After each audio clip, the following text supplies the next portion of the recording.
ایران کے خلاف مختصر اور طاقتور حملوں کے منصوبے سینٹ کام کے سربراہ ایڈمرل بریڈ کاپر آج صدر ٹرمپ کو بریفنگ دیں گے۔ ایکزیوس کے مطابق نئے حملوں میں ایرانی انفراسٹرکچر کو نشانہ بنایا جا سکتا ہے۔ واشنگٹن کو امید ہے کہ اس سے ایران مذاکرات کی میز پر زیادہ لچک دکھانے پر آمادہ ہوگا۔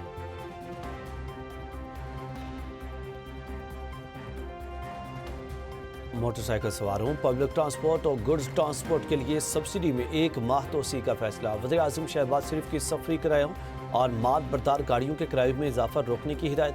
کہا کہ عام آدمی کو ریلیف کی فراہمی اولین ترجیح ہے۔